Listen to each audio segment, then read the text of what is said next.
Your sister made partner while you played entrepreneur. Dad couldn't wait to brag at dinner. Everyone laughed until Mom's phone buzzed. That's strange, she said. The Wall Street Journal just listed your company's valuation at $1 billion. The whole table went silent. Can you imagine standing there, your entire family gathered like a firing squad, telling you your life's work is a failure, that you need a reality check? Now imagine, in that exact agonizing moment, your mom's phone buzzes with a notification that proves them all spectacularly, jaw-droppingly wrong. Because that's exactly what happened to me, Rachel, just last month. Growing up in the Bennett household, success wasn't just encouraged, it was a precise science. My dad, a cardiothoracic surgeon, and my mom, a tenured economics professor, lived and breathed achievement.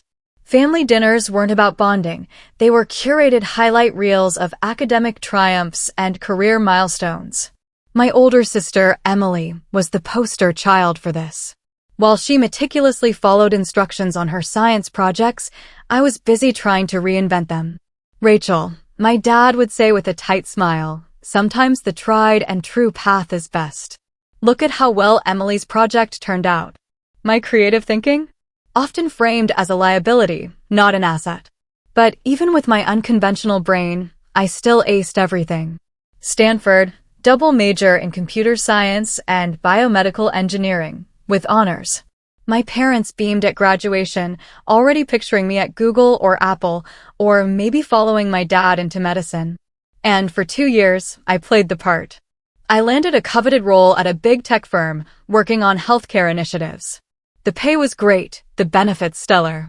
My parents finally had something straightforward to brag about at the country club. Our Rachel works at Technolife, developing healthcare algorithms, my mom would say, conveniently omitting my growing discontent. The breaking point hit when I saw firsthand how fragmented and inefficient our healthcare systems were, especially for patients with rare diseases. They were literally dying while navigating bureaucratic mazes. I saw an opportunity, a way to save lives, an AI-driven platform that could match these patients with the right specialists and clinical trials. So, I left my secure job to launch my own healthcare tech startup. My mom was cautiously supportive. If anyone can make it work, it's you, Rachel. Just have a backup plan. My dad, however, was less thrilled. The healthcare industry isn't something you can disrupt overnight. It's complex for a reason. And Emily, already climbing the ranks at her law firm, just asked if my company offered health insurance. Still, there was a veneer of support. My parents even came to my modest launch party. My dad wrote a check for initial seed funding, but he made it clear it was an investment, not a gift, complete with paperwork and projected returns. I named the company Connect Care and brought on Jasmine Washington, a brilliant programmer who shared my vision. We rented a tiny office that often doubled as our apartment. Those first months were exhilarating. The freedom to build something meaningful, the late nights coding, the breakthroughs, it was incredible. My boyfriend at the time, Timothy Clark, an investment banker, initially loved the idea of dating an entrepreneur. My girlfriend, the next female tech founder to make it big, he'd boast at parties. But as months passed without massive external validation, his enthusiasm vanished. I thought this was going to be more of a quick success story, he admitted during one of our increasingly frequent arguments. I'm starting to worry you're throwing away your potential. The first year was tough, but we expected that. We secured some angel funding, built our platform, and began beta testing. The feedback was promising. We were actually helping people. But profitability was a distant dream, and regulatory hurdles popped up everywhere. By the second year, cracks became chasms. 2 major funding rounds fell through. Our algorithm needed serious refinement. The regulatory landscape was even worse than we'd anticipated. Timothy finally left, saying he needed someone more stable in his life. My family's support curdled into concern, then outright criticism. Sunday dinners became interrogations about burn rates and user acquisition. Holiday gatherings turned into impromptu board meetings where relatives, who couldn't even explain what an API was, felt qualified to critique our business model. Emily's steady rise through her law firm just provided a convenient counterpoint. Emily just bought a condo in the city, my mom would mention while I was still eating ramen in my shared office. What they couldn't see were our small, crucial victories. A 37% accuracy increase in our matching algorithm. A successful pilot with a Chicago hospital. Promising results from clinical trials where our platform had connected patients to life-changing treatments. Jasmine and I knew we were onto something if we could just secure enough runway to prove it. The family dinners just got worse. Each Sunday at my parents' sprawling colonial home, I'd brace myself. "How's the little startup going?" my dad would ask, the word startup dripping with condescension. Before I could even answer, he'd pivot. "Emily just won the Dalton case. $3 million settlement." Emily would modestly lower her eyes, but I always caught the slight smile. Emily, 3 years my senior, was the family standard bearer. Yale Law, federal judge clerkship, now making partner at a prestigious Boston firm. Her path was linear, predictable, and undeniably successful in their eyes. Thanksgiving was brutal. "Are you still doing that computer thing, dear?" Aunt Patricia asked, feigning concern. I saw a position at Mass General in their administration department. Very stable. Excellent benefits.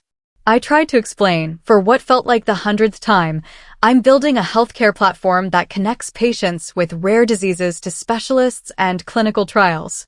We're making real progress. Uncle Frank chimed in, "But are you making real money?" The table erupted in laughter as I just pushed mashed potatoes around my plate. The crescendo came at Christmas dinner when Emily announced her promotion to partner. Crystal champagne flutes appeared, and my father gave a speech that brought tears to my mother's eyes. "Your mother, and I always knew you were destined for greatness," he said, raising his glass to Emily. "You've made us so proud by choosing a path of excellence and seeing it through." I clapped along, genuinely happy for my sister, despite the implicit comparison. But then my father caught my eye across the table and added, "And Rachel, we're sure you'll find your footing, too, once you're ready to get serious."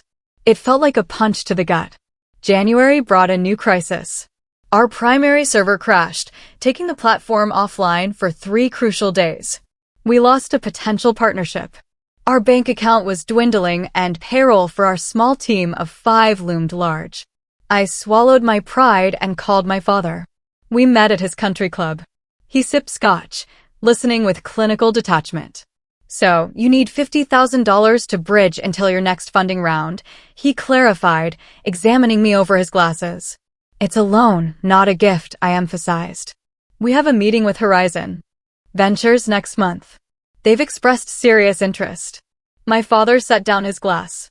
"Rachel, I've supported your adventure for 2 years. Your mother and I are concerned that you're trapped in a cycle of almost, but never quite making it. Have you considered that it might be time to cut your losses?" "Dad, we're so close to a breakthrough. Our algorithm is performing better than anything on the market. We just need a little more time." He sighed heavily. "I'll discuss it with your mother, but I think what you need isn't more money. It's a reality check." 2 days later, a text from my mother, "Family emergency meeting this Saturday at 4 p.m. Please come to the house. It's important." When I called, she was evasive. "Your father feels we all need to talk about your situation. Emily will be there too."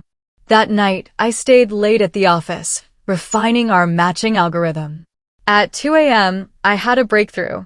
Accuracy for certain rare conditions shot up to nearly 95%. I texted Jasmine, who called immediately. "This could be it, Rachel." She vibrated with excitement. "With this improvement, we can finally demonstrate real clinical impact at scale." "I know," I said, a mix of elation and dread. "But my family's called some kind of intervention about the business for Saturday. They're going to try to convince me to shut it down." A pause. "Are you considering it?" Jasmine asked carefully. I stared at my screen, seeing the unprecedented accuracy. "I don't know," I admitted. Part of me is so tired of fighting everyone, my ex, my family, investors who don't get our vision. "But what about the patients?" Jasmine asked quietly. "What about Eliza?"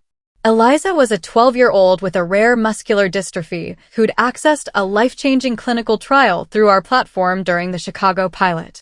I closed my eyes, remembering her mother's tearful video call. "I know," I whispered. I just need to get through this family meeting one last time to see if I can make them understand. And if not, we'll figure it out, Jasmine promised. We always do.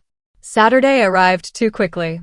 As I drove to my parents' house, I rehearsed explanations, justifications, pleas. I sensed this meeting would be a turning point, though I had no idea how dramatic that turn would be. I pulled into the circular driveway at 4 p.m., immediately noticing more cars than expected. This wasn't just my immediate family. Uncle Frank's Mercedes, Aunt Patricia's SUV. My stomach tightened. This wasn't a meeting. It was an ambush. The front door opened before I could ring. My mother stood there, a complicated mix of sympathy and determination on her face. "Rachel, sweetie," she said, hugging me briefly. "Everyone's waiting in the living room." "Everyone," I echoed. "Mom, what exactly is happening here?" She avoided my eyes. "Your father feels it's important that we all talk openly about your situation."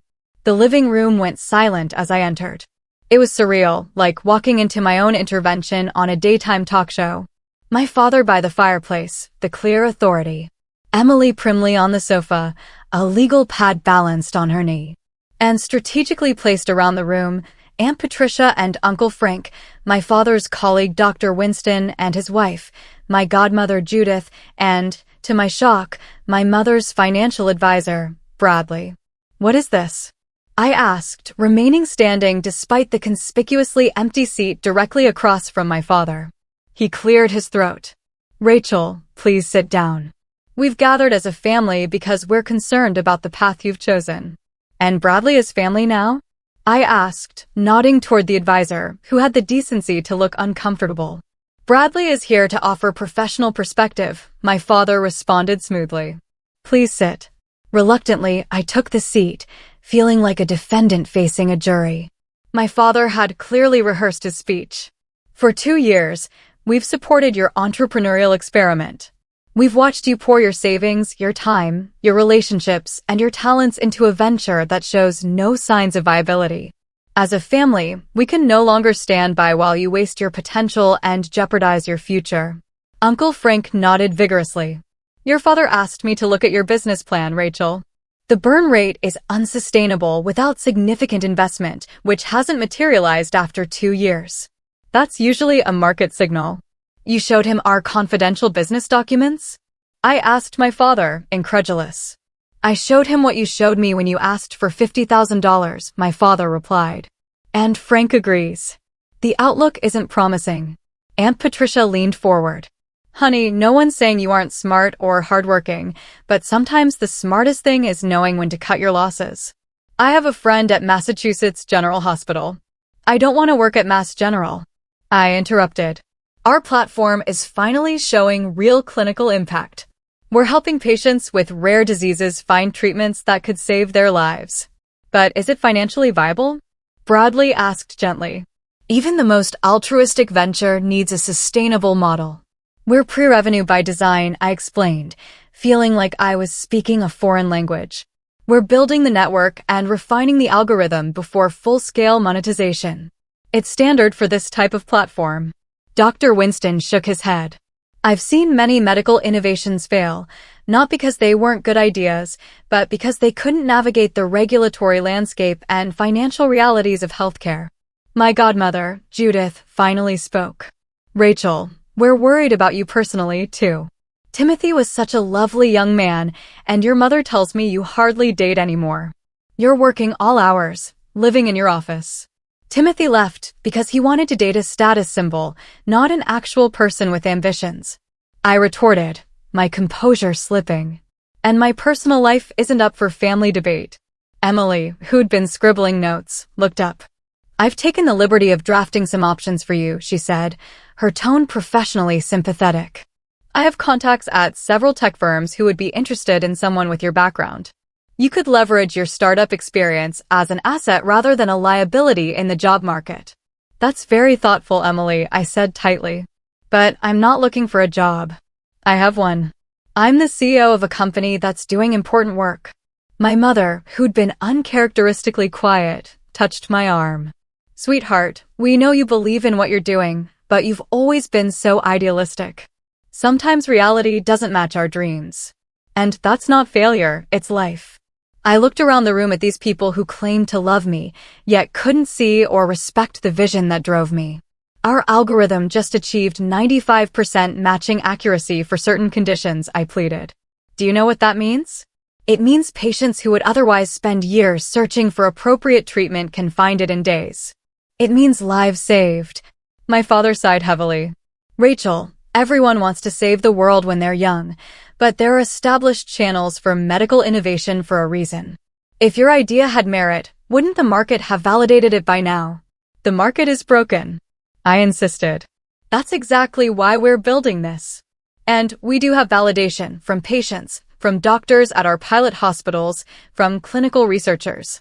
But not from investors with actual money, my father countered. Not from people who understand business rather than idealism. Emily nodded. Rachel, I admire your passion, but passion doesn't pay bills. I've worked systematically toward partnership for 8 years.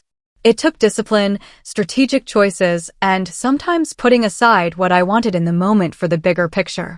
My father gestured toward Emily, his face lighting up with pride. Exactly. Your sister made partner while you play entrepreneur. The words hit like physical blows. The room fell uncomfortably silent. I felt tears threatening, but refused to let them fall. I stood up, gathering my purse. I think we're done here, I said quietly. Rachel, don't be dramatic, my father started. We're trying to help you. No, I responded, finding strength in the clarity of the moment. You're trying to make me into something I'm not. You've never understood what I'm building because you've never really tried to understand. My mother looked pained. Rachel, please. Your father just wants what's best for you. He wants what he thinks is best for me, I corrected. There's a difference. As I turned to leave, the strangest thing happened. My mother's phone buzzed loudly in her pocket. She automatically reached for it, glancing down at the notification. Her expression changed from concern to utter confusion. Diana, we're in the middle of something important, my father admonished. But my mother was staring at her phone screen, then looking up at me with widening eyes. Gregory, she said slowly. You might want to see this. What could possibly be more important than this family discussion? My father asked impatiently. My mother looked directly at me as she read aloud from her phone. Why is your company valued at $1 billion? I am the Wall Street Journal. The room froze. Every eye turned to me, expressions ranging from confusion to disbelief. What? I managed, my voice barely audible. My mother looked back at her phone, blinking rapidly. It's a Wall Street Journal news alert. Healthcare startup Connect Care valued at $1 billion in potential acquisition talks with Pharmac Global. She looked up at me. Rachel, is this your company? I couldn't process what I was hearing. Pharmac Global was one of the largest pharmaceutical companies in the world. While we'd had early discussions with their innovation department about potential collaboration, nothing close to acquisition talks had been mentioned, let alone a billion-dollar valuation. I need to see that, I said, crossing the room in 3 quick strides. My mother handed me her phone, and I stared at the headline in disbelief. Emily was already pulling out her own phone. Is this some kind of mistake? She asked, her professional skepticism unable to mask her shock. My fingers trembled as I scrolled through the article. According to the Wall Street Journal's healthcare technology reporter, Pharmac Global was in advanced talks to acquire Connect Care for an estimated $1 billion, primarily for our revolutionary patient matching algorithm that demonstrated unprecedented accuracy. The article quoted an unnamed source within Pharmac, saying our technology could revolutionize clinical trial recruitment and potentially save the pharmaceutical industry billions. As I read, I became aware of several things simultaneously. My phone was vibrating constantly in my purse. The room around me had erupted into confused chatter, and my father had moved to read over my shoulder, his expression shifting from dismissal to absolute astonishment. Rachel, he said, his voice entirely different now. Is this accurate? I finally checked my own phone. 17 missed calls from Jasmine. 5 from our lawyer, Samuel. 3 from a number I didn't recognize with a New York area code. Dozens of texts and emails. I don't know, I admitted. We've been in talks with Pharmac about a potential partnership, but nothing like this. I need to call Jasmine. I stepped out onto the porch, my hands shaking as I called my business partner. She answered on the first ring. Rachel. Finally. Have you seen it? Jasmine's voice was pitched higher than normal with excitement. The Wall Street Journal article. Yes, I just saw it. What's happening, Jasmine? We weren't in acquisition talks. We are now, she said breathlessly. Daniel Rodriguez from Pharmac called right after our breakthrough last night. He said their team has been monitoring our progress, and the accuracy improvements put us over their threshold for serious interest. When I told him we were hitting 95% match rates for certain conditions, he almost fell off his chair. I gripped the porch railing. But $1 billion? That's insane. It's our algorithm. Jasmine explained rapidly. You know how Pharmac spent $3.7 billion on clinical trials last year, and how over 80% of trials failed to recruit enough patients? Our system solves their most expensive problem. Daniel said their internal valuation shows we could save them more than $2 billion annually while accelerating their drug development pipeline by years. My mind flashed back to all those late nights, the endless iterations of code, the meetings with patients and doctors. All those moments we felt like we were shouting into the void. But how did the Wall Street Journal find out? I asked. We haven't agreed to anything. That's the thing, Jasmine said, her voice dropping. I think Pharmac leaked it. Samuel thinks they're trying to establish a public valuation to justify the purchase to their board and shareholders. He's been going crazy trying to reach you. We need to meet with the legal team immediately. I glanced back through the window at my family, huddled around Emily's phone, presumably reading the full article. I'm at my parents' house, I told Jasmine. They were staging an intervention to convince me to shut down the company. Jasmine was silent for a moment. You're kidding. I wish I was, I said, a strange laugh bubbling up. My father just told everyone that my sister made partner while I play entrepreneur. Then my mom got the news alert. Oh my God, Jasmine whispered. That's actually kind of perfect timing, despite everything. I smiled. It really is. Then, becoming serious again, I'll head to the office now. Call Samuel and tell him I'll be there in 30 minutes. When I stepped back into the living room, the atmosphere had transformed completely. My father was on his phone, reading the article himself. Emily was explaining something about unicorn valuations to our aunt and uncle. My mother was simply staring at me with wide eyes. I need to go, I announced. There's apparently a situation I need to address with my team. My father looked up. Rachel, why didn't you tell us your company was in talks with Pharmac Global? Because we weren't in acquisition talks until apparently today, I replied honestly. And even our partnership discussions were under NDA. Non-disclosure agreement, Emily translated for the room unnecessarily. Bradley, the financial advisor who had been ready to explain why my business was doomed minutes earlier, now stepped forward with an outstretched hand. Congratulations, Rachel. What an extraordinary achievement. I didn't take his hand. Thank you, but I really need to go. Of course, my father said quickly.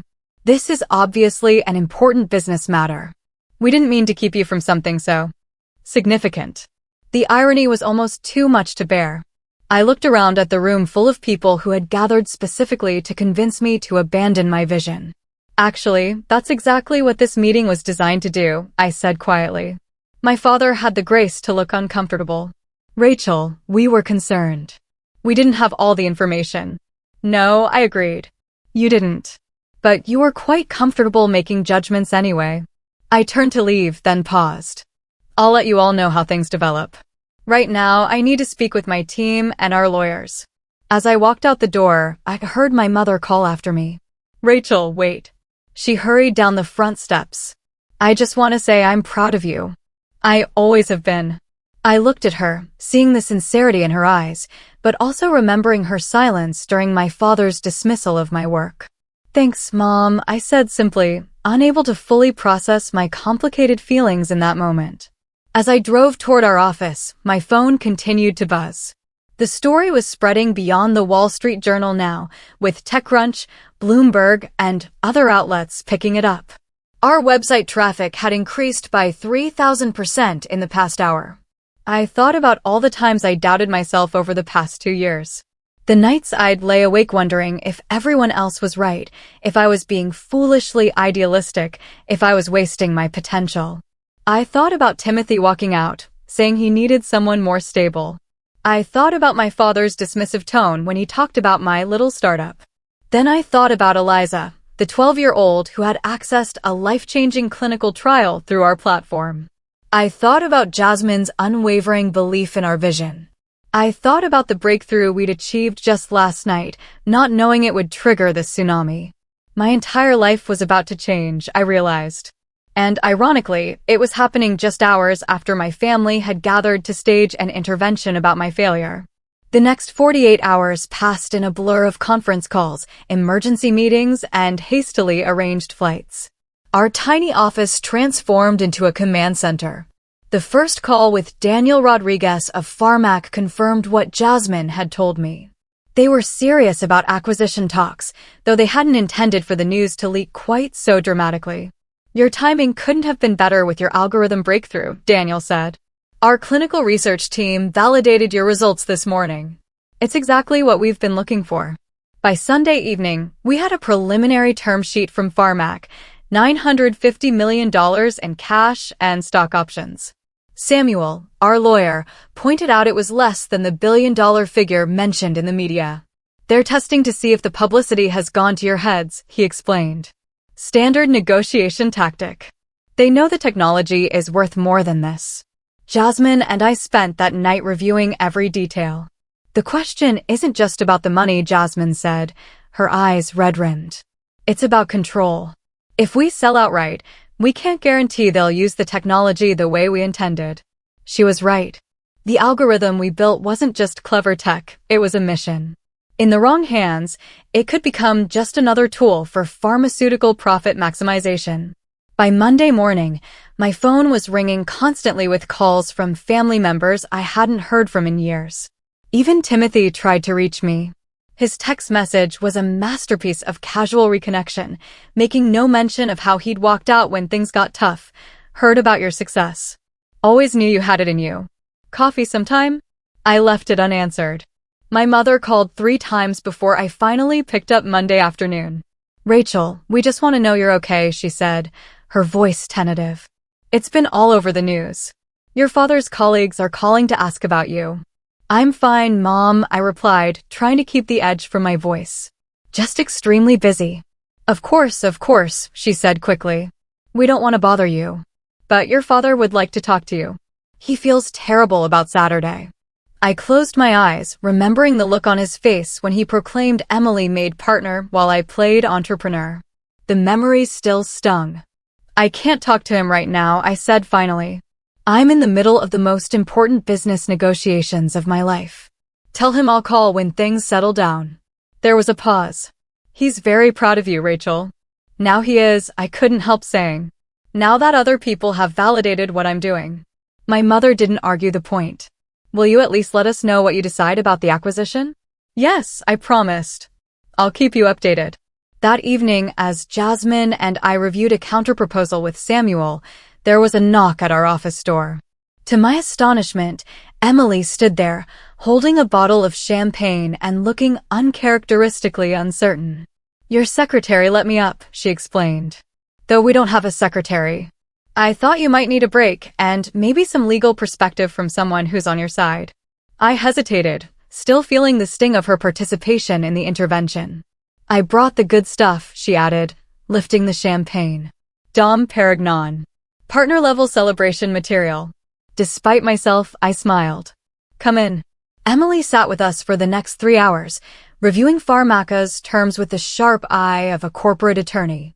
She pointed out several clauses that would have limited our future involvement with the technology after acquisition. If maintaining control of how your technology is used matters to you, she said, looking between Jasmine and me, you should be pushing for a partnership structure, not a complete acquisition. Let them license the technology while you maintain ownership and oversight. Jasmine looked at me, eyebrows raised. That's actually brilliant. It would mean less money up front, Emily cautioned. but potentially more control and more long-term value if the technology performs as well as you believe it will. I studied my sister, seeing her in a new light. Why are you helping us like this? Emily set down her champagne glass. Because I was wrong, she said simply. I bought into Dad's perspective without really understanding what you were building. And because you're my sister, and I don't want you to get screwed in the biggest deal of your life just because tech acquisitions aren't my specialty. The next morning, we presented a counterproposal to Pharmac, a strategic partnership instead of an acquisition, with a licensing structure that would provide immediate capital while allowing us to maintain control over the core technology and its implementation. To our surprise, Daniel Rodriguez didn't immediately reject the idea. Let me take this to the board, he said. They were interested in acquisition for the simplified structure, but your technology is unique enough that they might consider alternatives. On Wednesday afternoon, my father appeared at our office. He stood awkwardly in the reception area, looking out of place among the whiteboards covered in code and the young programmers rushing about. Rachel, he said when I emerged. Could we speak? Privately? I led him to a small conference room. For a moment, neither of us spoke. I owe you an apology, he finally said. I was wrong about your company, about your vision. Yes, you were, I agreed, not making it easier for him. He nodded, accepting this. I've spent my career working within established systems. When you talked about disrupting healthcare, I couldn't see it because I've only ever experienced the traditional pathways. But I've been reading about what you've built. It's remarkable. Coming from my father, this was significant. Thank you, I said simply. Your mother and I, he hesitated. We were afraid for you. The startup world is so uncertain, and we've seen how hard you've been working with seemingly little to show for it. But that's how innovation works, Dad, I explained. There's a long period where you're building and refining and testing, and nothing seems to be happening from the outside. Then suddenly everything changes. He nodded slowly. I'm beginning to understand that. I just want you to know that regardless of what happens with Pharmac, I am proud of what you've created. The words I'd wanted to hear for so long now felt bittersweet. I appreciate that, I said carefully. But I wish you could have been proud of the work itself, not just the valuation or the public recognition. My father looked down at his hands. That's fair. I have some learning to do about how I measure success. He looked up again. For what it's worth, I think you should maintain control of your technology. From what I understand about your platform, it has the potential to help many patients. That shouldn't be lost in corporate acquisition. As he left, I felt a complex mixture of emotions, vindication, lingering hurt, but also the first tentative steps toward a new understanding. That evening, Pharmac came back with their response. They would agree to a partnership structure with a $500 million upfront payment for exclusive licensing rights, plus performance-based incentives that could ultimately exceed the original acquisition offer. Most importantly, ConnectCare would maintain ownership of our core technology and have contractual guarantees about how it would be implemented. Jasmine and I looked at each other across the conference table. What do you think? She asked. I thought about all we had built, all we had sacrificed. I thought about my family's intervention and the dramatic reversal that followed. I thought about patients like Eliza who needed our technology to reach its full potential. I think we've built something too important to sell completely, I said finally. I think we take the partnership deal and keep building. Jasmine grinned. That's exactly what I was hoping you'd say. 3 months later, ConnectCare had transformed beyond recognition. Our new headquarters occupied 3 floors of a sleek downtown building, a far cry from the cramped office apartment where Jasmine and I had spent countless sleepless nights. Our team had grown from 5 to 50, with specialized departments for algorithm development, patient advocacy, clinical partnership, and regulatory compliance.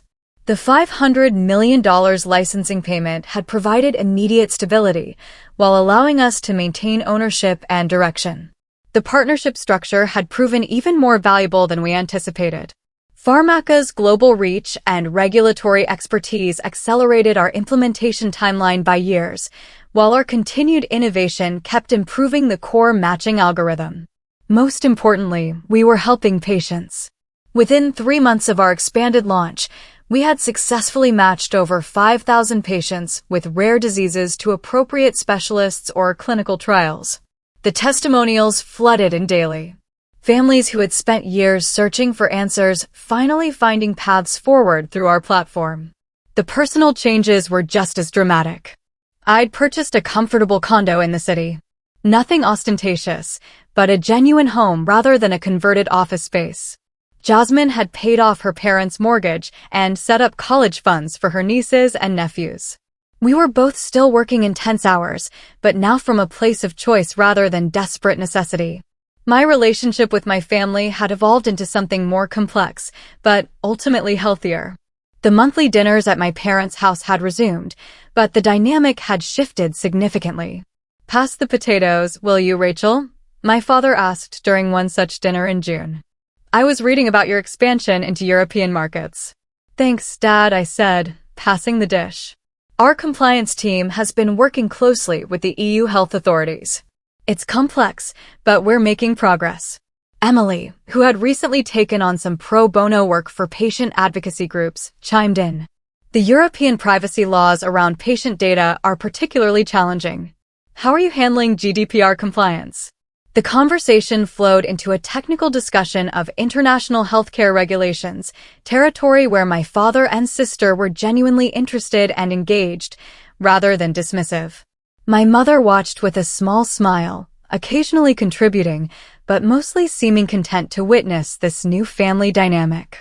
After dinner, my father invited me into his study, once an intimidating space where he would deliver assessments of my life choices, now more neutral territory. "I've been thinking a lot about our conversation when I came to your office," he said, settling into his leather chair, "about measuring success differently." I nodded, waiting for him to continue. "I read about a patient in Cleveland who accessed an experimental treatment through your platform," he said. "A 7-year-old with progressive muscular atrophy who had been declined for 3 previous trials. The article mentioned that doctors estimated she would have had less than a year left without this treatment." "Sophie Richardson," I confirmed. "Her case was particularly challenging because her genetic variant didn't fit the typical profile. Our algorithm identified subtle patterns that matched her with a trial that had more flexible inclusion criteria." My father was quiet for a moment. "That's the kind of success that matters, isn't it? Not just valuations and acquisitions." "It's why we built Connect Care," I said simply. "The business success enables us to help more patients, but the patients are the point." He nodded slowly. "I'm beginning to understand that better." He cleared his throat. "Your old boyfriend called me at the hospital last week." "Timothy?" I asked, surprised. "Yes. Apparently, he couldn't reach you directly, wanted to reconnect, and thought I might facilitate." My father's expression was carefully neutral, but I detected a hint of something protective.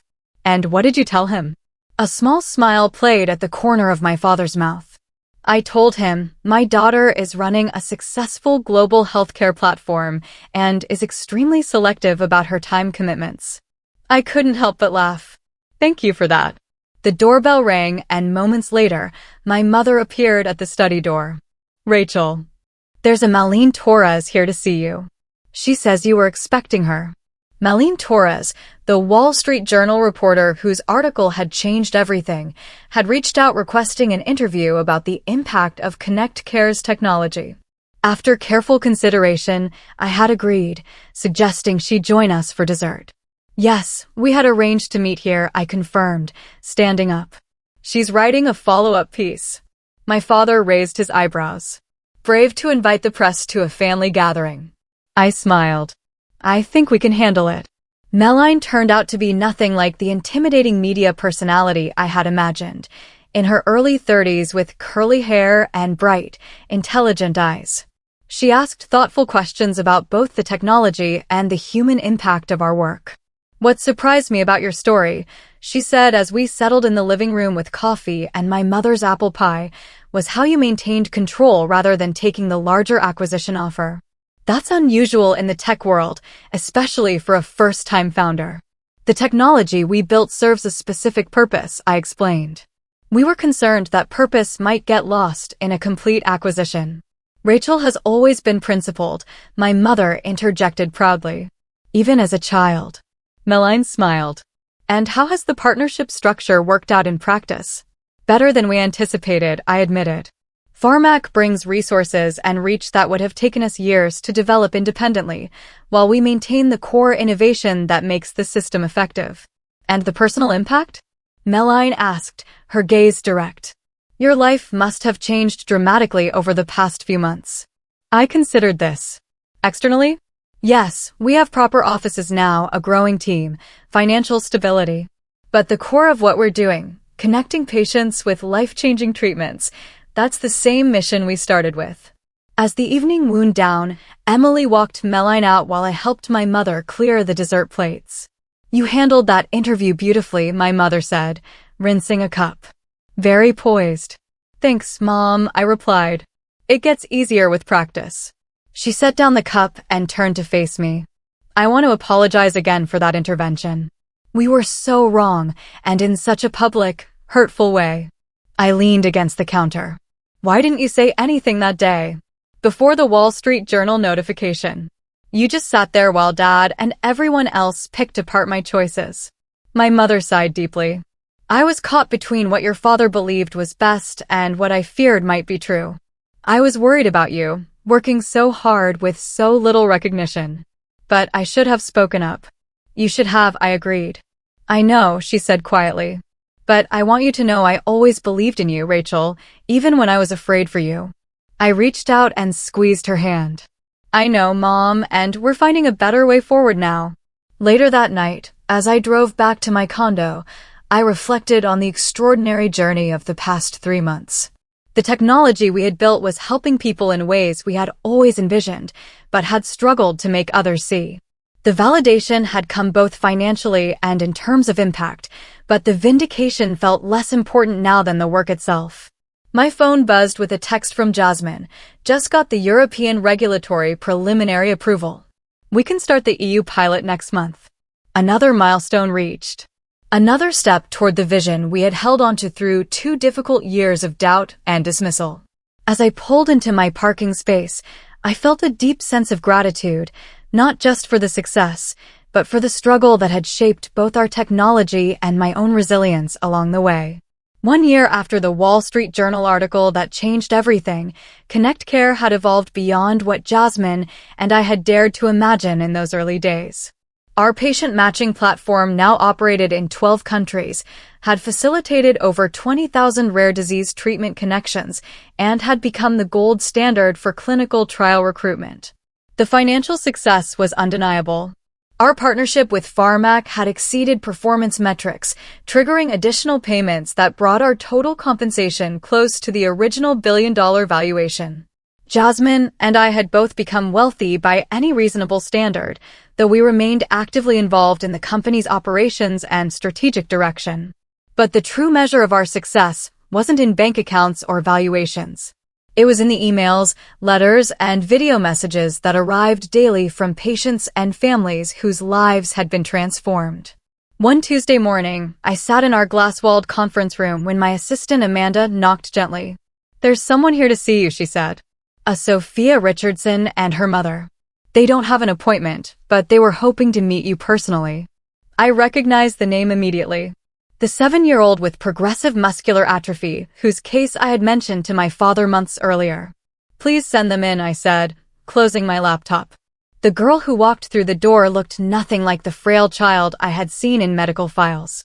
Sophia Richardson had bright eyes, pink-tinged cheeks, and moved with the careful but determined steps of someone regaining strength. Her mother, Catherine, followed close behind, her expression a mixture of gratitude and wonder. "Miss Bennett," Catherine began, her voice catching. "We just wanted to thank you in person. The clinical trial your system matched Sophia with, the doctors are calling her response miraculous." Sophia looked up at me solemnly. "Mom says your computer is magic and found the medicine that fixed my muscles."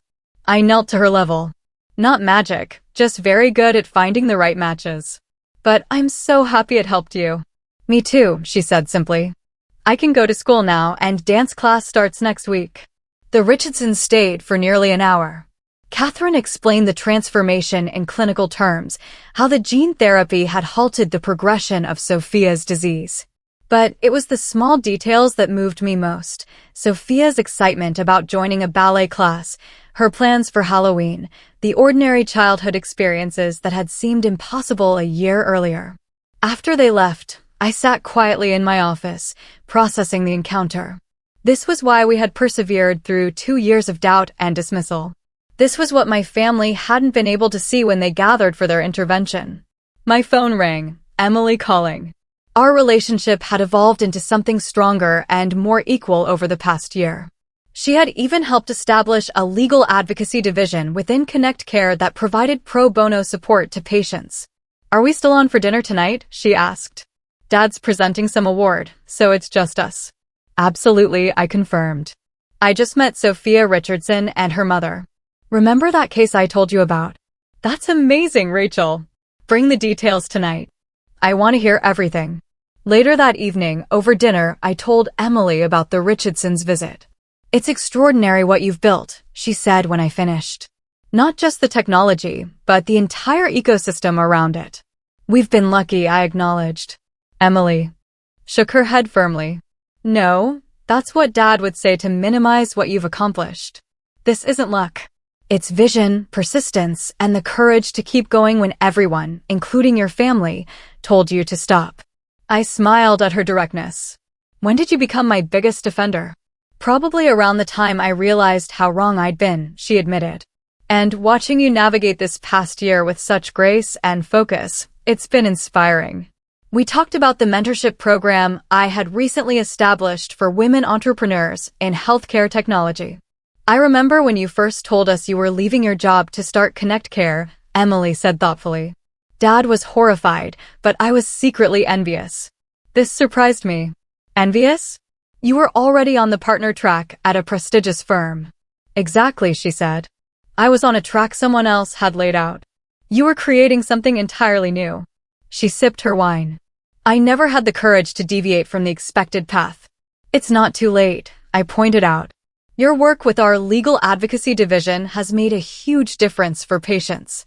She nodded slowly. "It has. It's the most meaningful work I've done." Our conversation shifted to family matters, my father's gradual but significant evolution, my mother's delight in telling her academic colleagues about Connect Care's impact, the upcoming holiday gatherings that no longer filled me with dread. As we were finishing dessert, my phone buzzed. I glanced down and couldn't help but laugh. "What is it?" Emily asked. "Timothy again. Apparently, he's launched some kind of investment advisory service and wants to explore synergies with Connect Care." Emily rolled her eyes. The audacity of mediocre men never ceases to amaze me. I put my phone away without responding. Timothy's reappearances had become a running joke between Jasmine and me. The man who couldn't see the value in what we were building when it mattered now couldn't stop trying to associate himself with our success. Walking back to my car after dinner, I reflected on the extraordinary journey of the past 3 years. The struggle that had seemed so lonely at times had ultimately led to something far more meaningful than just personal success. We had built a technology that was changing lives, a company culture that valued innovation and compassion equally, and a model for how healthcare technology could prioritize patient outcomes alongside business viability. The family intervention that had felt so painful had become, in retrospect, the turning point that launched us into a new phase of growth and impact. Sometimes, the lowest moments truly do precede the greatest breakthroughs. Back at home, I stood on my balcony overlooking the city lights, thinking about all the lessons this journey had taught me. True vision requires the courage to pursue what others cannot yet see. Validation from those who matter most sometimes comes later than we hope, but our worth doesn't depend on their recognition. Success isn't just about financial outcomes, but about the lives changed through our work. The path to meaningful innovation is rarely straight or smooth, and the darkest moments often come just before breakthrough. And perhaps most importantly, we must define success on our own terms, rather than accepting others' limited definitions. What dream are you pursuing that others might not understand yet? What vision keeps you going despite doubters or critics? I'd love to hear your stories in the comments below. We all need reminders that perseverance matters, especially when the path seems darkest. If this story resonated with you, thanks for watching. Take care.